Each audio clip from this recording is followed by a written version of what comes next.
Jeremías capítulo 10. Oíd la palabra que Jehová ha hablado sobre vosotros, oh casa de Israel. Comienza Jeremías en esta sección, hermanos, a dar un mensaje importante, un mensaje espiritual en el contexto del anuncio del juicio inminente que vendría en los próximos años del ministerio de Jeremías. Jeremías comenzó su ministerio por el 626 antes de Cristo.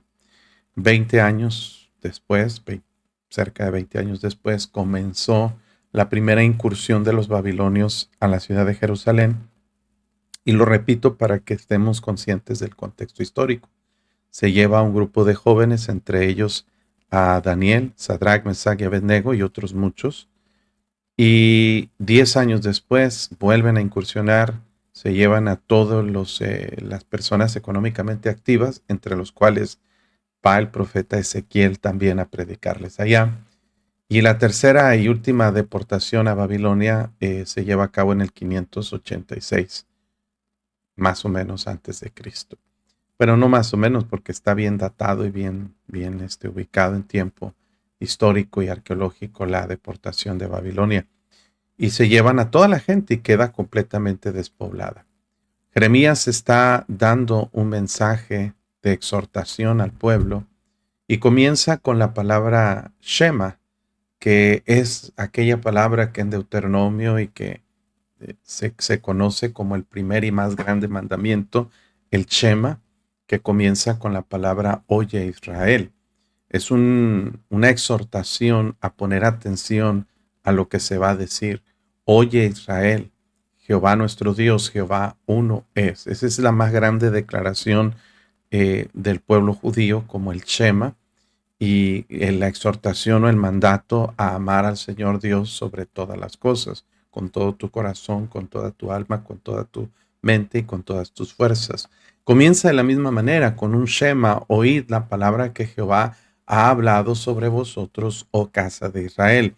Y la exhortación es específica, hermanos, en versículo 2, así dijo Jehová. No era un mensaje de Jeremías, no era una idea que Jeremías estaba tratando de alguna forma de manipular o de inventar a la gente. Le estaba diciendo, así dice Jehová: no aprendáis el camino de las naciones.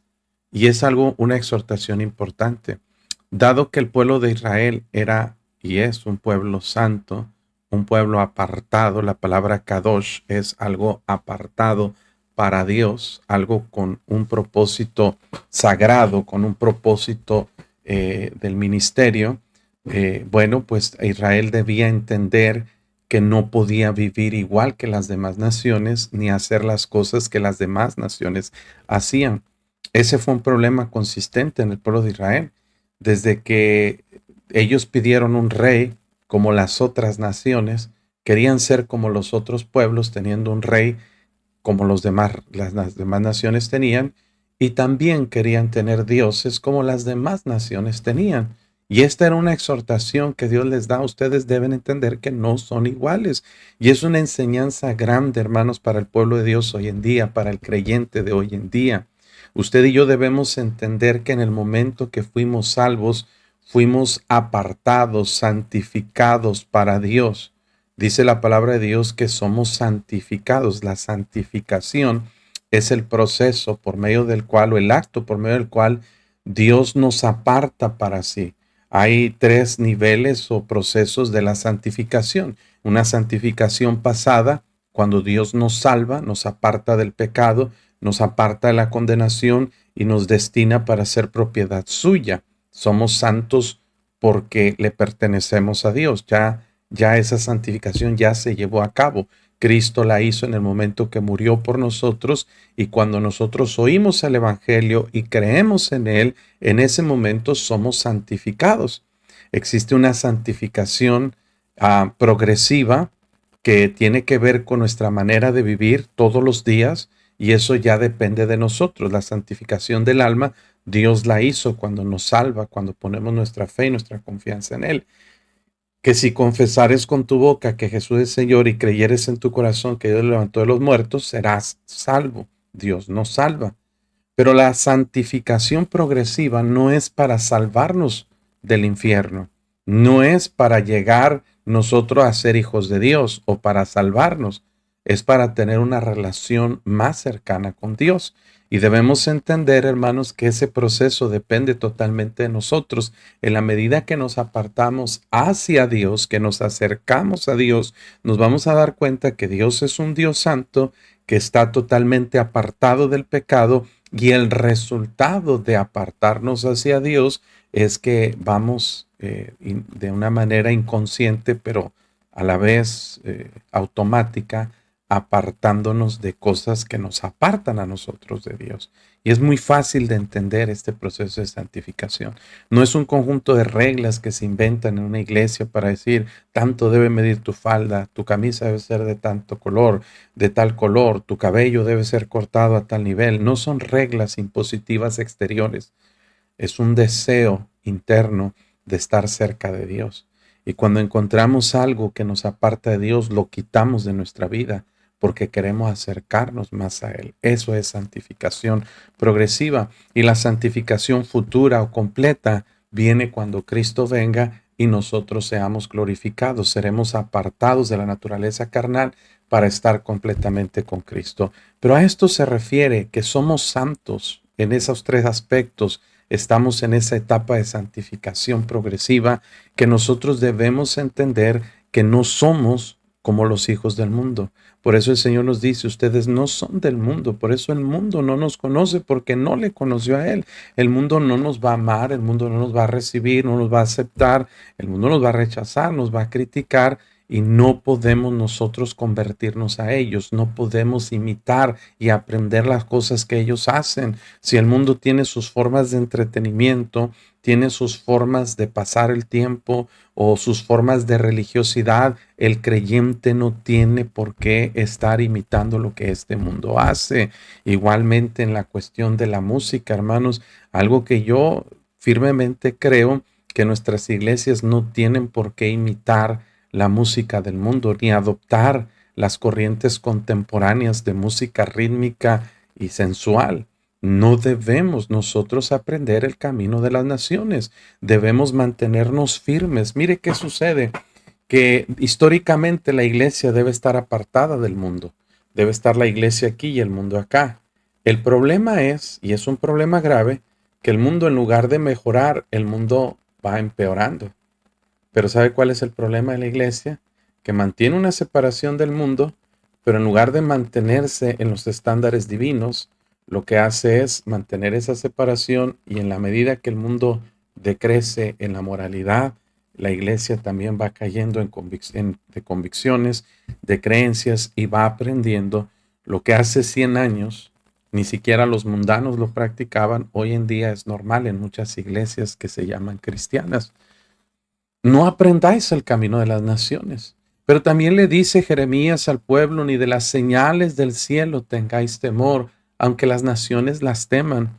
Las naciones, hermanos, eran determinadas, su destino, sus decisiones y todo lo hacían en base a cuestiones que ellos podían sentir, podían ver o podían predecir.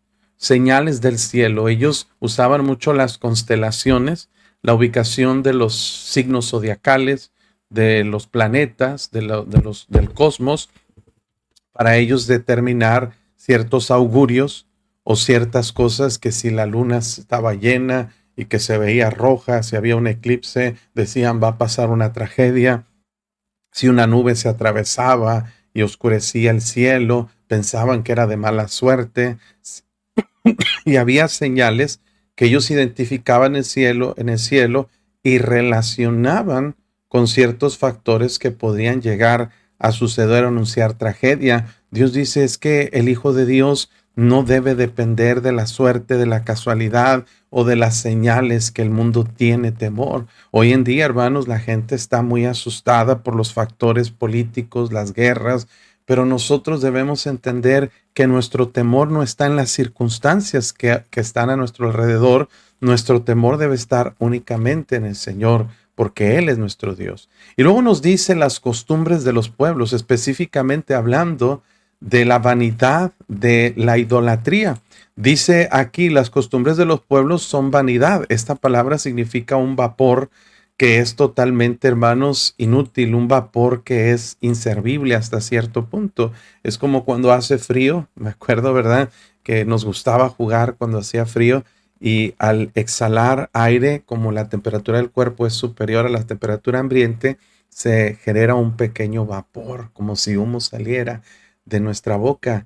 Y es algo increíble porque de niños nos gustaba soplar y aventar ese aliento, ese humo, pero cuando querías atraparlo, querías hacer algo, ya desaparecía. Era muy volátil, muy vacío, muy sin propósito. Las costumbres de los pueblos son vanidad. Y luego dice aquí, porque el leño del bosque cortaron, obra de manos de artífice con buril. Es interesante que algunos relacionan el capítulo de Jeremías, capítulo 10, con los árboles de Navidad. Y bueno, vamos a ver el desarrollo del mensaje del capítulo para entender que no tiene nada que ver con los árboles de Navidad. Tiene que ver con la idolatría que ellos fabricaban a base de los leños, a base de la vanidad de cortar un árbol. Aquí dice que cortan un árbol, pero el texto dice que cortan un leño del bosque, que es un sinónimo, pero está hablando de la madera que se utilizaba para darle forma de manos de artífice con el hacha. Y era increíble la costumbre de los pueblos que fabricaban dioses a base de la materia prima que es la madera. Y la materia prima que fue creada por Dios, hermanos, muchas veces era utilizada con fines idólatras, con fines de crear o fabricar ídolos, fabricar dioses de madera que le daban una forma muy bonita y la gente les temía. Pero, o sea, qué vacía es la teología de la idolatría, que la gente le tiene temor a imágenes hechas de madera. O sea, Dios está mostrando una sátira, una burla de la manera como la gente tiene devoción, se inclina, les teme, les adora a los dioses falsos, que no es más que materia prima que se utiliza, como Isaías lo describía gráficamente, para encender leña, para encender un fuego, para cocinar, y parte de la madera usaban para cocinar, y sobre del sobrante se fabricaban un dios, y luego se inclinaban y lo adoraban y le decían, tú eres nuestro Dios. O sea, qué ironía, qué ilógico, irracional es la costumbre de las naciones, que son vanidad. Y mire, vivimos en un mundo, hermanos, que no ha cambiado mucho estas costumbres. Hoy en día la gente, hermanos, se inclina ante imágenes, se inclina ante seres que consideraron perfectos en conducta, personajes que a lo mejor vivieron y tuvieron alguna trascendencia y se les considera como que tienen algún tipo de poder. Y esa costumbre, esa teología, hermanos, es vanidad. Y luego nos dice, y voy aquí a cambiar el orden para ver el versículo, nos dice aquí el versículo 4, con plata y oro lo adornan, con clavos y martillo lo afirman. Mire ahí dice para que no se mueva. Eso es una costumbre que ellos hacían, que los dioses que ellos fabricaban, pues tenían que fijarlos en una posición para que no se movieran. Entonces lo adornaban con plata, con oro, para que no pareciera un tronco, un leño, como lo estaban ellos suponiendo, imaginando, y luego dice que lo fijaban con clavos para que no se moviera. O sea, qué ironía que ni siquiera tienen la capacidad de estos ídolos de mantenerse en pie, de mantenerse firmes. Mire, hay festividades patronales donde la gente toma la costumbre, ¿verdad?, de cargar y hacer procesiones con imágenes y llevarlas cargando. ¿Cuántas veces no hemos visto videos que en estas procesiones las imágenes por alguna inestabilidad se caen y se quiebran? O sea, ni siquiera pueden meter las manos para protegerse. Ahora, yo sé que habrá personas que nos estén escuchando y nos digan, no, pastor, nosotros no adoramos a las imágenes, usted tal vez profesa la fe católica, no estamos burlándonos, estamos explicando un texto bíblico que tiene una enseñanza que usted debe asimilar. Tal vez usted está escuchando y usted tiene fe o devoción a ciertas imágenes como la Virgen de Guadalupe, como San Judas, a San José o el santo que usted quiera. Ahora, tenemos que entender un concepto importante que constantemente he enseñado y he repetido.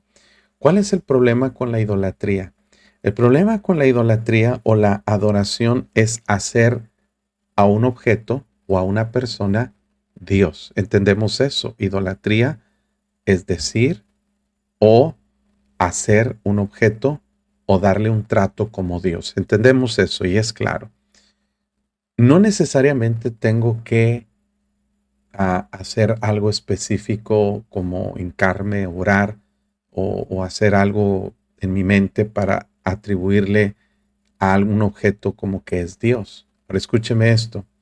¿Qué es hacer Dios a una imagen? Usted tiene que entender esto lógicamente. ¿Qué es convertir algo en un Dios? Es darle atribuciones o características que solamente le corresponden a Dios. Voy a quitar la imagen para explicar esto cara a cara y usted vea a los ojos cuando le estoy diciendo esto. Cuando usted le da una característica a un objeto que solamente le corresponde a Dios, y automáticamente yo lo estoy convirtiendo en un Dios. Escuche esto. Vamos a suponer, alguien me dio este regalito, o no creo que yo lo compré. Vamos a ver aquí, por ejemplo, vamos a poner un ejemplo. Aquí tengo una estatua ¿cómo se llama esta? La Torre Eiffel. La Torre Eiffel es una representación. Esto no es la Torre Eiffel, pero es una representación de la Torre Eiffel. ¿Es malo que yo tenga esta imagen? Pues no, no es malo, ¿verdad? ¿Por qué? Porque es una decoración, un adorno. Yo nunca he ido a París. De hecho, ni me lo trajeron de París. Lo compré en algún lado, no sé dónde. O alguien me lo dio, no me recuerdo. Pero no es malo tener una imagen siempre y cuando yo estoy consciente que es una imagen. Usted podrá notar acá atrás que hay fotografías de mi familia y mías y son imágenes que son decorativas y representativas. No hay ningún problema con ningún tipo de imagen. El problema está cuando yo las convierto en Dios. ¿Cuándo lo convierto en Dios? Cuando yo le doy características o atributos que le corresponden exclusivamente a Dios. Por ejemplo, si yo le hablo a esta torre Eiffel, vamos a suponer que fuera un objeto representativo de alguna persona, y yo le hablo y yo pienso que esa imagen o lo que representa me va a escuchar, ahí es donde está el peligro. Escucha esto.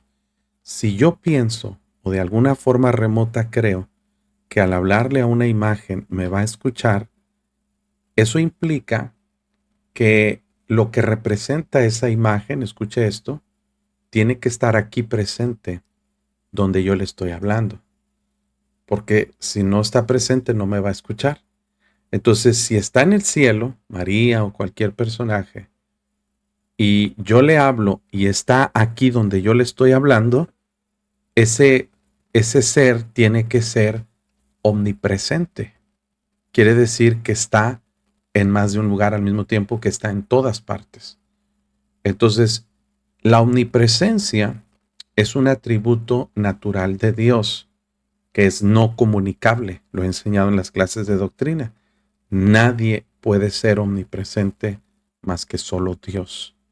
Y cuando yo le hablo y pienso que me va a escuchar cualquier personaje, cualquier objeto, cualquier ser, y pienso que tiene la capacidad de escucharme, tiene que estar ahí presente, es omnipresente. Eso es idolatría. Yo no tengo que decir que es Dios, pero al darle una característica de Dios lo estoy convirtiendo en Dios.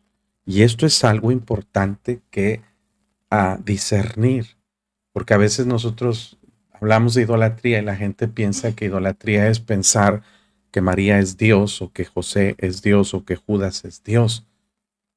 Pero aunque yo no lo entienda, si yo les atribuyo características divinas, lo estoy convirtiendo en Dios. Si yo le hablo y creo que tiene el poder o la sabiduría para entender lo que yo le hablo, no solamente debe ser omnipresente, debe ser omnisciente. Quiere decir que lo sabe todo.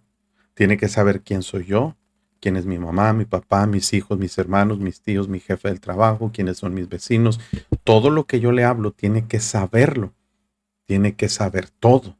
Y si yo le doy una característica o atributo de omnisciencia a un ser que ni está presente, que ni sabe quién soy, que ni entiende lo que hablo, yo lo estoy convirtiendo en Dios. Y eso es idolatría. Más allá, si creo que tiene un poder para obrar en mi favor o intervenir aún más allá en manipular o interceder con Dios a favor mío, le tiene que tener un grado de omnipotencia porque debe tener poder aún sobre Dios para intervenir, interceder y provocar hacer algo. Si yo le atribuyo un poder que solamente le corresponde a Dios, no solo es omnipresente, omnisciente, omnipotente, pero también tiene cualidades que lo estoy haciendo, convirtiendo en Dios. Entonces, queridos amigos y hermanos, el peligro de la idolatría está en poner la confianza en objetos, como lo hacía la nación de Judá, que no le corresponden, que no les debe tener ninguna atribución característica exclusivamente de Dios. Entonces, aún más allá, Ezequiel habla de los ídolos del corazón. Los ídolos del corazón son cosas que yo pongo en prioridad antes que a Dios. No necesito inclinarme ante una imagen, pero aquí está hablándole al pueblo de Israel, a la nación de Judá, sobre las costumbres de las naciones. Ellos tenían las costumbres de fabricar sus propios dioses, fijarlos con clavos, con martillos para que se afirmen, para que no se muevan. Y luego, pues tenían que entender que esos objetos, pues obviamente quedaban inertes, no se podían mover. Versículo 5, derechos están como palmera y no hablan. Son llevados porque no pueden andar. Dios dice, no tengáis temor de ellos porque ni pueden hacer mal, ni para hacer bien tienen poder. Dios está diciendo, tú no debes poner ni confianza, ni temor, ni ningún tipo. Hay gente que dice, no, pastor, es que había una mujer que venía a la iglesia y ella entendió este concepto de la idolatría y cuando la visitamos me dice, no, pastor, yo ya no voy a ir a la iglesia. Digo, ¿por qué, hermana? Dice, no, es que cada que voy a la iglesia, yo creo que la Virgen me castiga. Le digo, ¿por qué dice eso? Dice, sí, porque cada vez que voy, mi hijo se enferma, pasa un accidente, pasa algo malo, entonces yo tengo miedo. Sé que la imagen, pues no es Dios. Sé que no debo rendirle culto, pero yo creo que sí tienen poder para hacerme daño. Cada vez que voy, algo malo pasa. Digo, hermana, pues debería agarrar esa imagen y romperla, porque Dios nos manda no tener temor de ellas y le mostré estos pasajes.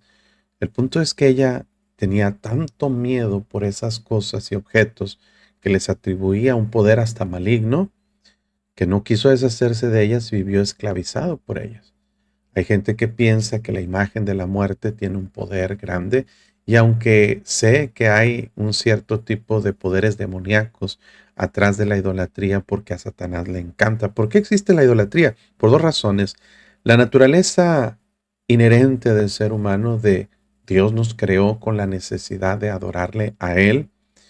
El problema es que siempre, número dos, Satanás ha querido robar a Dios esa adoración que le corresponde únicamente a Él. Fíjese cómo eh, Satanás fue expulsado del cielo porque él quería ser igual a Dios, sentarse al lado del trono de Dios. Y luego en la tentación en el desierto le dice a Jesús, todo esto te daré si postrado me adorares. Lo que más Satanás quiere es recibir adoración. Y a veces Satanás, ¿verdad? Pues promueve la idolatría, porque atrás de esa idolatría él mismo recibe algún tipo de adoración, de honra, de veneración de parte de ciertas personas. Pero Dios dice, tú, no, tú como hijo de Dios, tú como pueblo escogido, como nación santa, tú no debes tener temor de esas cosas porque no tienen poder para hacer mal. Mire, hermano, la palabra de Dios nos dice que el mundo entero está bajo el maligno, pero también nos dice que nosotros somos de Dios y cuando nosotros estamos sometidos a Dios, el maligno no nos toca.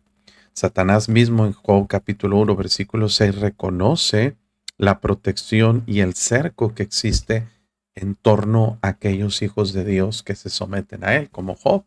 Le dijo Satanás a Dios: no le has acercado a Él y a todo lo que tiene. Al trabajo de sus manos has dado bendición, por tanto sus bienes se han aumentado sobre la tierra. Estamos entendiendo, queridos amigos y hermanos, que cuando usted se somete a Dios, Satanás no tiene poder sobre nosotros, ni siquiera las cuestiones de brujería, de hechicería. No, pastor, es que me aventaron un calcetín con hierbas y un limón con clavos y no sé qué y no sé cuánto. Hermano, usted debe entender que mientras que estemos bajo la protección y el cuidado de nuestro Dios, no hay ningún poder que pueda afectarnos o que pueda dañarnos ni beneficiarnos. ¿Por qué? Porque nosotros dependemos completamente de Dios. Y Jeremías dice y le hace saber a la gente esta declaración: no hay semejante a ti, oh Jehová. Cuando estamos hablando de idolatría, de la vanidad y de lo que es la vanidad y la torpeza de la idolatría, Jeremías dice: mire qué bueno que nosotros conocemos un Dios verdadero. No hay semejante a ti, oh Jehová. Grande eres tú y grande tu nombre en poderío, a diferencia de las imágenes que tienen que ser formadas por el hombre. El Dios a quien servimos es el que nos formó a nosotros. Qué tremenda incoherencia, hermano, qué tremenda ironía que el ser humano fabrica sus dioses para adorarlos, cuando el Dios que nosotros servimos es el que nos fabricó a nosotros para que le sirvamos. Qué diferencia y qué contraste tan grande. Un Dios que tiene que ser fijado con clavos para que no se mueva, pero un Dios que tiene la capacidad de sostenernos a nosotros, aún guardarnos hasta el día de la redención. Hermano, no hay semejanza. No hay punto de comparación. Nuestro Dios es grande, es verdadero, es justo, es santo, es poderoso, y su nombre es grande en poderío. Pero las imágenes son vanidad, son algo absurdo. Jeremías dice: ¿quién no te temerá, oh Rey de las naciones? Porque a ti es debido el temor, porque entre todos los sabios de las naciones y en todos sus reinos no hay semejante a ti.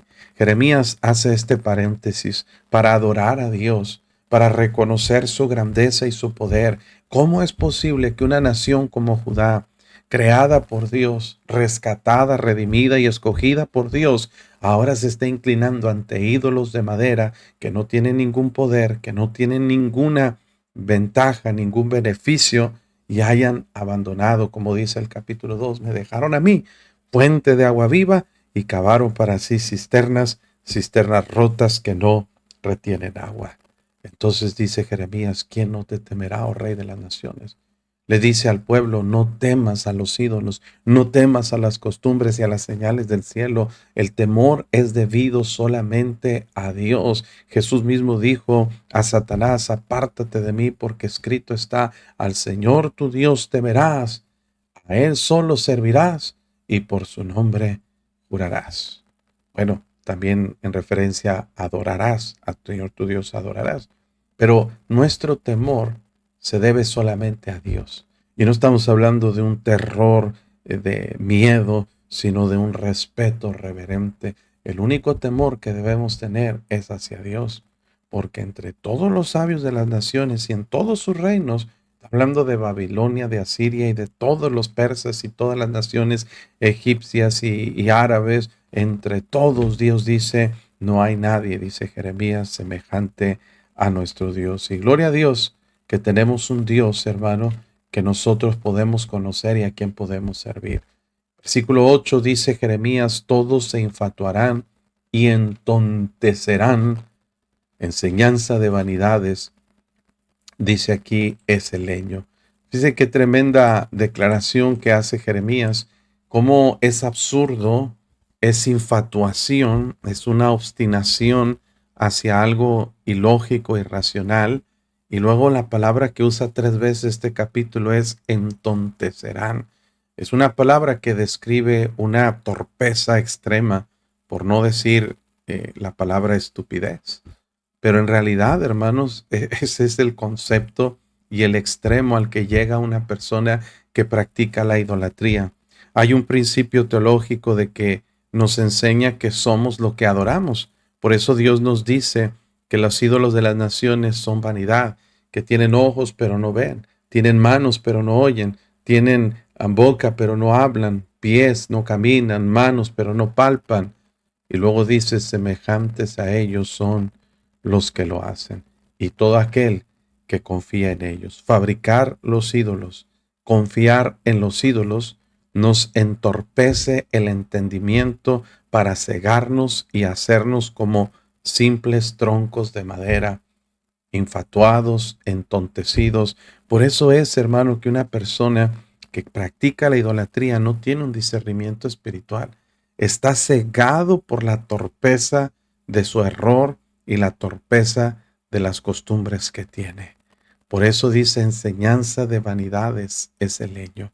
Esta enseñanza, esta teología que enseña que podemos confiar o depender en objetos, en seres o personas más allá que Dios, es un engaño que ciega el entendimiento. Dice 2 Corintios 4:4 que el Dios con minúscula de este siglo, Satanás, ha cegado el entendimiento de los incrédulos para que no les resplandezca la luz del Evangelio de Cristo. ¿Sí? Es algo que sucede, hermanos. El mundo se ciega, se obsesiona, se apasiona con estas costumbres, con este tipo de prácticas y enseñanzas que son erradas, que son equivocadas y que le hacen perder todo discernimiento. Por eso es peligroso este asunto de la idolatría. Dice, traerán plata batida de Tarsis y oro de Ufaz, obra de artífice y de manos de fundidor. Los vestirán de azul y de púrpura, obra de peritos es todo. Está diciendo aquí, hermanos, Jeremías, cómo la costumbre era de adornar específicamente a esos dioses y ponerles algún tipo de ropa. Dice, traen plata batida de Tarsis. Tarsis era el punto lejano o más lejano conocido en ese entonces, considerado como lo último de la tierra para ese mundo conocido. Ahora corresponde a la península ibérica, donde está España más o menos. Pero ellos hacían viajes para traer de las minas de Tarsis la plata de mejor calidad, oro de Ufaz. No sabemos con precisión a qué se refiere la posición geográfica de esta zona de Ufaz, pero sabemos que era oro de mucha calidad. Traen la plata mejor, el oro mejor, obra de artífice, de manos de fundidor. Dice Dios, ellos están haciendo lo mejor para vestir, para decorar a estos dioses, y solamente vemos ahí que es pura obra de peritos, obra de gente capaz, gente que desarrolla sus talentos para hacer este tipo de artesanías, este tipo de manualidades, pero resulta que no tienen absolutamente ningún poder. A diferencia de estos dioses que tienen que ser fabricados, fijados con clavos, vestidos y decorados, la diferencia y el contraste con Jehová es que Él es el Dios verdadero, Él es el Dios vivo, Rey eterno. A su ira tiembla la tierra y las naciones no pueden sufrir, dice aquí la indignación, no pueden sufrir su indignación. A diferencia de los ídolos, que son mano de hombres, que tienen que ser trabajados, vestidos, fijados, formados, cuidados, llevados, trasladados. El Dios, hermano, verdadero es un Dios vivo. Es un Dios que no necesita que lo vistamos, que no necesita que nosotros lo decoremos, que no necesita que nosotros lo traslademos de algún lugar a otro o lo fijemos con clavos para que no se caiga. Es un Dios que al contrario tiene ese cuidado y atención hacia nosotros. Así es de que Jeremías está usando todas estas evidencias y todo este mensaje, estas palabras de parte de Dios, para exhortar al pueblo a no tener temor de las señales del cielo, de la idolatría y no aprender las costumbres de las naciones. En versículo 11 hay un dato interesante. Dice Jeremías, les diréis, bueno, Dios le dice a Jeremías, les diréis así, los dioses que no hicieron los cielos ni la tierra, desaparezcan de la tierra y de debajo de los cielos. Hay un dato interesante en esta sentencia que ellos tenían que aprender de memoria para recitar y para refutar cuando viniera la cautividad. Este versículo aparece y es la única porción en todo el libro de Jeremías que fue escrito en arameo. Todo el libro de Jeremías fue escrito en hebreo, pero este versículo exclusivamente fue escrito en arameo. El arameo era la lengua que hablaban los persas y la lengua que usaban también los babilonios, que vendrían a tomar posesión y conquista de la nación de Jerusalén. Jeremías les da esta frase como una frase para aprender y una frase para repetir cuando viniera la cautividad. Los dioses, una sentencia, los dioses que no hicieron los cielos ni la tierra, desaparezcan de la tierra y de debajo de los cielos. Era como un credo, como una sentencia que ellos debían aprender. El que hizo la tierra con su poder, esto ya aparece en hebreo, el que puso en orden el mundo con su saber y extendió los cielos con su sabiduría. ¿De quién está hablando? De Dios. Hizo la tierra con su poder, puso en orden el mundo con su saber. Mire qué hermosa referencia acerca de Dios. Extendió los cielos con su sabiduría. A su voz se produce muchedumbre de aguas en el cielo y hace subir las nubes de lo postrero de la tierra. Hace los relámpagos con la lluvia y saca el viento de sus depósitos. La soberanía y el control absoluto de Dios, a diferencia de las naciones, que tenían un Dios para cada cosa, un Dios para la lluvia, un Dios para la siega, un Dios para la fertilidad, un Dios para el sol, un Dios para la luna, dioses para todo tipo de ocasiones.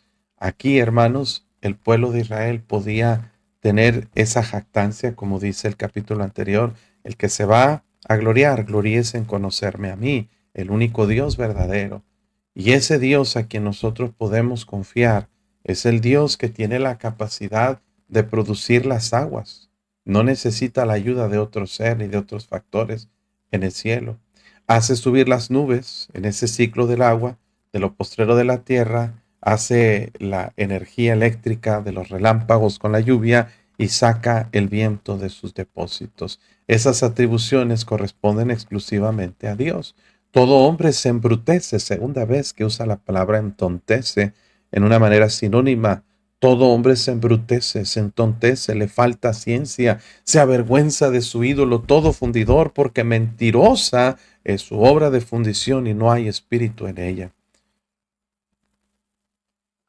Dios está diciendo, cuando ponemos nuestra confianza y nuestra fe en algo diferente a Dios, vamos a ser decepcionados, vamos a ser frustrados, pero también vamos a ser avergonzados.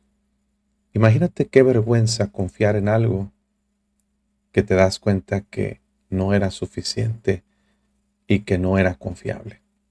Imagínate llegar al cielo, pensar que los santos van a interceder por ti y darte cuenta que ninguno ni siquiera te conoce. Imagínate la vergüenza que será sentir, por ejemplo, los testigos de Jehová que dicen que Jesucristo no es Dios, que el Espíritu Santo es una fuerza activa, que el infierno no existe, que el cielo solamente 144,000 van a poder ir para allá, que no creen en muchos conceptos bíblicos y ellos piensan que van a habitar la tierra por toda la eternidad y que van a estar gobernando y viviendo en este mundo. Imagínate cuando dice la Biblia que está establecido para los hombres que mueran una sola vez y después de esto el juicio. Cuando estén en el juicio de Dios ellos y digan, no, pues es que yo creí lo que decía Charles Russell. Qué vergüenza es saber que estaban equivocados. Imagínate aquellos que confían en sus obras para ser salvos y dirán, Señor, en tu nombre hicimos muchas señales. Y el Señor diga, apartaos de mí, hacedores de maldad, nunca os conocí. Qué vergüenza será para un líder religioso guiar a su gente a una enseñanza, a una convicción, a una teología, y luego darse cuenta que todo estaba mal. Qué vergüenza van a sufrir muchos que profesan las doctrinas, ¿verdad?, del calvinismo, pensando que ellos no pueden influir sobre nadie para que pueda ser salvo, no pueden ellos presentar el evangelio y propiciar que Dios salve a alguna persona. Qué vergüenza van a sentir aquellos que piensan que la salvación se pierde. Qué vergüenza van a sentir aquellos que pusieron su confianza en ídolos, en imágenes, en religiones, en Buda, en Alá, en Mahoma, en Confucio. Qué vergüenza los que adoran a Krishna o cualquier sistema de religión falsa. Qué vergüenza van a sentir cuando estén ante la presencia de Dios y saber que rechazaron a Jesucristo, rechazaron a el único dador de la vida. Qué vergüenza van a sentir, qué confusión, qué torpeza van a sentir de que ellos fueron tan embrutecidos, faltos de sabiduría y avergonzados. Pero ¿sabe qué, hermanos? Hay algo maravilloso en la Escritura que nos dice que todo aquel que en Él creyere, en Jesucristo, no será avergonzado. No habrá vergüenza en confiar en Jesucristo, porque Él es el camino, es la verdad, Él es la vida, Él es el alfa y la omega, el principio y el fin, el todopoderoso. Hermanos, poner nuestra confianza en Dios es la mayor confianza y paz que podemos tener, a diferencia de este mundo que está engañado. Vanidad son obra vana, vanidad son obra vana. Al tiempo de su castigo, dice Dios, perecerán. Note, hermanos, la sentencia estaba dada, porque no estamos hablando de una nación pagana. Estamos hablando, como decía el capítulo anterior, de un pueblo circunciso externamente, pero incircunciso en su corazón. Ellos se dan cuenta o no se dan cuenta porque están cegados, entorpecidos por la afición que sintieron a la cultura de las naciones paganas, que vanidad son, obra vana. Al tiempo de su castigo, dice Dios, perecerán. No es así la porción de Jacob, porque Él es el hacedor de todo. E Israel es la vara de su heredad, Jehová de los ejércitos es su nombre. Cuando una persona pone su heredad, su confianza, su porción, su tesoro más grande en Dios, Dios dice, Él es el hacedor de todo. E Israel es la vara de su heredad. Jehová de los ejércitos es su nombre. No habrá esa confusión cuando nosotros confiamos en Jesucristo, cuando confiamos en nuestro Dios. Así es de que esta sátira o esta burla hacia la idolatría concluye ahí en el versículo 6, en el versículo 16, donde menciona la vanidad de confiar en la idolatría y de poner su confianza en los ídolos. Después de esa advertencia, hermanos, viene la sentencia. Jeremías, hermanos, de parte de Dios, le da la instrucción al pueblo para decir, recoge de las tierras tus mercaderías, la que moras en lugar fortificado. En otras palabras, le está diciendo como alguien que está vendiendo, ¿verdad? En un lugar, alguien que tiene sus cosas ahí acomodadas, le dice, recoge todas tus mercaderías, recoge todas tus pertenencias, que moras en lugar fortificado, porque así ha dicho Jehová, esta vez arrojaré con honda a los moradores de la tierra y los afligiré para que lo sientan. Dios está diciendo, yo no estoy jugando. Dios está diciendo, a veces la gente pensaba, Dios nos dice que nos va a llevar cautivos, que nos va a castigar, que nos va a traer juicio, pero mira, no pasa nada. Y esa es una peligrosa actitud que podemos tomar nosotros hacia el juicio y la ira de Dios. Porque muchas veces cristianos piensan, mira, no fui a la iglesia en la tarde y no pasó nada. No fui el miércoles y no pasó nada. No voy a ganar almas y mira, aquí estoy, no me cayó un rayo, no me atropelló un carro. Y a veces como creyentes, hijos de Dios y temerosos de Dios, pensamos que así va a suceder. Pensamos que cuando hacemos algo malo, la justicia de Dios va a caer inmediatamente en disciplina. Y ciertamente no es así por una razón. La misericordia de Dios, que Él es grande en misericordia, Él es paciente y longánimo. Su paciencia y longanimidad nos guían al arrepentimiento. Pero hermanos, el creyente aprende a jugar con esa situación. Y muchas veces dice, Dios está jugando. Como quiera Dios me perdona. Como quiera luego me arrepiento y ya todo arreglado. Debemos tener cuidado con esa manera de pensar porque es maliciosa. Es una manera de pensar, hermanos, muy, muy trágica. ¿Sabe por qué, hermano? Porque nos burlamos de la paciencia y misericordia de Dios. Es como cuando ves a alguien que se deja y le haces una burla y se deja y no dice nada. Y sigues y sigues y sigues hasta que le colmas la paciencia. Bueno, Dios es paciente, es grande y misericordioso y no te va a castigar en el momento que cometes algo malo. La mayoría de las veces nos va a tener paciencia, nos va a reprender, nos va a corregir, nos va a llamar la atención, nos va a de alguna forma confrontar con el pecado a través del Espíritu Santo y la convicción, pero cuando vemos que no hay consecuencias, a veces nos atenemos y pensamos, bueno, pues voy a seguirle hasta donde se pueda. Y le tomamos la medida a Dios, pensando Dios no va a hacer nada. Pero a veces, hermanos, en sí mismo el que Dios no haga nada es la misma sentencia contra nuestra indiferencia. ¿Qué clase de cristianismo es vivir un cristianismo donde no pasa nada? Donde no hay decisiones, no hay milagros, no hay poder de Dios obrando a nuestro favor. Qué vida tan miserable y vacía es esa religiosidad falsa en la que pensamos, pues no pasa nada. Yo no sé usted, pero yo no quiero vivir una vida donde no pasa nada. Quiero vivir una vida donde Dios obra poderosamente. Todos los días puedo ver su amor, su misericordia en mi vida y puedo mantener un respeto, un temor hacia Él.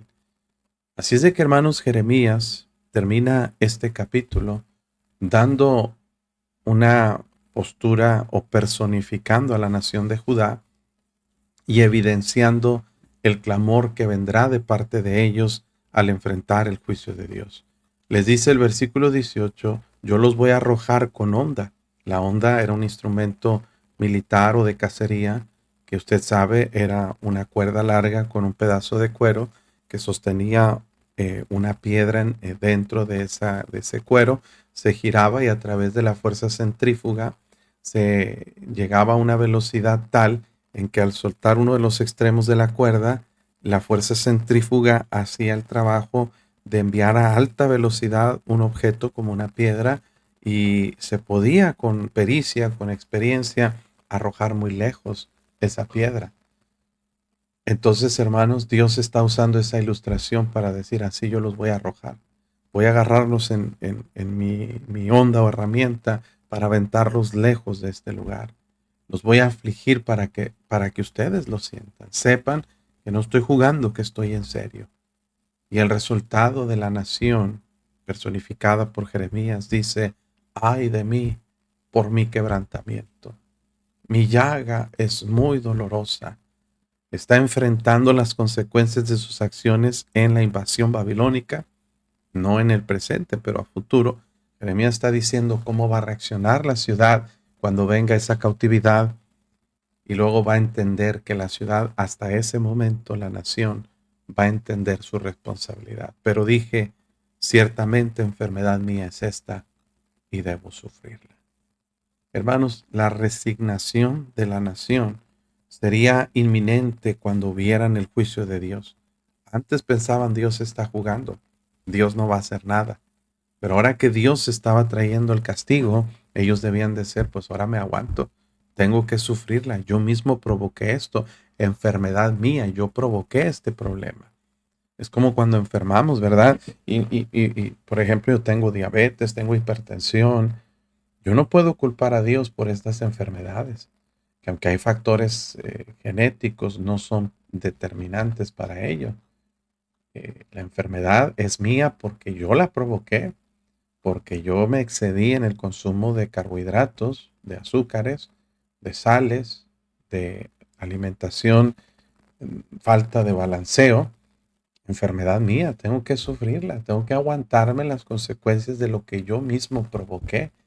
Y Jeremías está diciendo a la nación de Judá, estas palabras van a salir de ustedes porque ustedes se lo buscaron. Mire, problemas con el matrimonio son problemas que nosotros mismos propiciamos, porque Dios nos da herramientas y principios para que el matrimonio funcione correctamente. Si algo no funciona es que nosotros descuidamos algo en nuestro matrimonio. Problemas financieros no son castigo de Dios. A veces sí, pero es resultado siempre es resultado de malas decisiones que nosotros tomamos. Ay, es que no tengo ni para pagar la renta, no tengo para comer. Yo sé que hay situaciones extremas en las que todos nos vemos envueltos en algún momento, pero es una serie de malas decisiones, porque en el barbecho de los pobres hay mucho pan, mas se pierde por falta de juicio. Tus problemas financieros o es porque no trabajas, o es porque no administras bien tus recursos, o es porque no pones a Dios en primer lugar. Eres tacaño, no eres generoso. Dios no va a bendecir una persona avariciosa. Y así, mis hermanos y amigos, la enfermedad es resultado, no siempre, hay enfermedades como el cáncer y otras enfermedades que pues son parte de la naturaleza humana, pero en este caso particular, hablando del juicio de Dios, había sido propiciado por la conducta extrema, idólatra, mentirosa, engañosa, como habíamos visto, de la nación de Judá. Ahora dice la nación, mi tienda está destruida, todas mis cuerdas están rotas. Hablando de la vida nómada del pueblo de Judá anteriormente a establecerse en la tierra prometida, por 40 años habían estado viviendo en tiendas. Las tiendas eran esos lugares de campaña o lugares para dormir, donde con cortinas y con cuerdas tenían que fijar las estacas para que se mantuviera esa tienda de manera que pudieran ellos quedarse ahí. No eran tiendas pequeñas, eran tiendas grandes. Mi tienda está destruida. Todas mis cuerdas están rotas. Ya no hay restauración. Mis hijos me han abandonado y perecieron. No hay ya más quien levante mi tienda, ni quien cuelgue mis cortinas. Está diciendo la nación de Judá, cuando el juicio de Dios viene, ya no hay marcha atrás. Ya no hay punto de restauración, ya no hay punto de arrepentimiento, de decir siempre no, no, ¿sabes qué? Siempre sí voy a hacer caso, ya no. Era inminente el juicio de Dios. ¿Por qué? Porque los pastores se infatuaron. Y esto es otra palabra de entontecieron, se hicieron torpes, no buscaron a Jehová, por tanto no prosperaron y todo su ganado se esparció. Problema espiritual de la nación de Judá, mucho tenía que ver con el liderazgo. Y en capítulos más adelante, como el capítulo 20 en adelante, Dios empieza a tratar con los profetas, con los pastores, con los sacerdotes que estaban entontecidos, infatuados, obsesionados con otras cosas y no buscaron a Jehová. Por tanto, no prosperaron y todo su ganado se esparció. ¿Sabe qué importante es el liderazgo, hermanos? Es muy importante el liderazgo al cual nosotros estamos sometidos. Los pastores hablan de líderes espirituales del pueblo, en general, tanto gobernantes como sacerdotes y profetas. La gente que debía guiar al pueblo al temor de Dios y a buscar a Dios se infatuaron, no buscaron ellos a Jehová, no guiaron a la gente, no prosperaron y todo su ganado se esparció. A veces nosotros suponemos, ¿verdad? O tenemos un sentido de querer favorecer a una iglesia, y yo no quiero menospreciar ni mucho menos, pero el tamaño de la congregación de una iglesia no determina la bendición y la prosperidad de Dios. Porque hay iglesias pequeñas en lugares remotos donde no hay mucha gente que son prosperadas por Dios, espiritualmente hablando. Y hay mega iglesias con miles de personas donde Dios no está presente ahí. ¿Por qué? Porque todo se vuelve mentira, engaño, todo se vuelve maquillar cifras, inflar números, todo se vuelve un show, un espectáculo, una fiesta, música mundana, predicación carnal. Entonces, hermanos, tenemos que tener mucho cuidado el liderazgo al que nosotros nos sometemos, porque un pastor infatuado, un liderazgo que ha perdido su rumbo y no busca a Jehová, no va a traer prosperidad a la obra y el ganado se va a esparcir. Está hablando de la población que se desviaron, como decía Isaías, todos nosotros nos descarriamos como ovejas, cada cual se apartó por su camino. Y el resultado, dice Jeremías, he aquí que voz de rumor viene y alboroto grande de la tierra del norte. Acuérdese que del norte representaba el juicio de Babilonia, para convertir en soledad todas las naciones de Judá en morada de chacales. Dice Jeremías, conozco Jehová, que el hombre no es señor de su camino, ni del hombre que camina es el ordenar sus pasos. Está declarando la nación de Judá personificada por Jeremías en este reconocimiento de su problema, de su pecado, de su enfermedad. Una confesión donde dice, conocemos Jehová, que nosotros no somos Señor de nuestro camino, ni del hombre que camina es el ordenar sus pasos.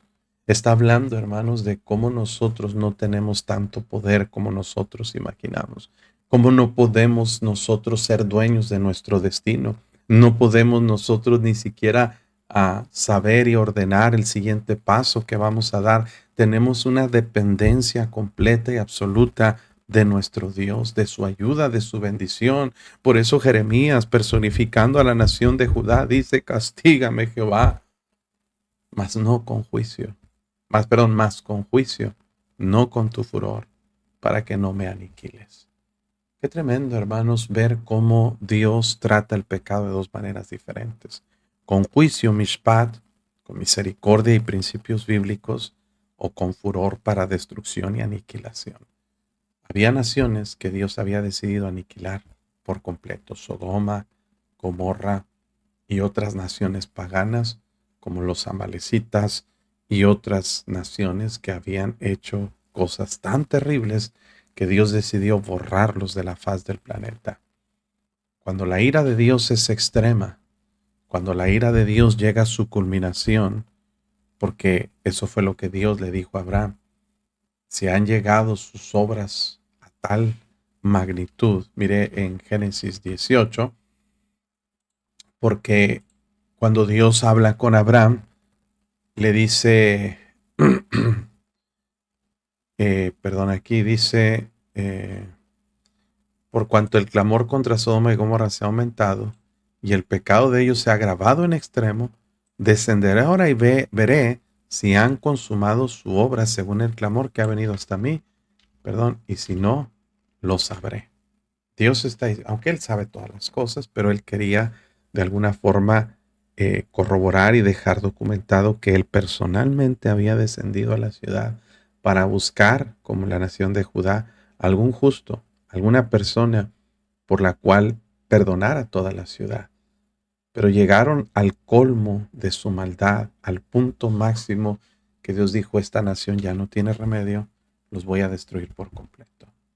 Pero cuando el castigo de Dios viene con juicio, con la intención de restaurar, de reparar, con la intención de sanar, ese castigo, dice la Biblia, que purifica el corazón. Hay un versículo en la Biblia, en Proverbios, que le voy a leer ahora mismo, que dice,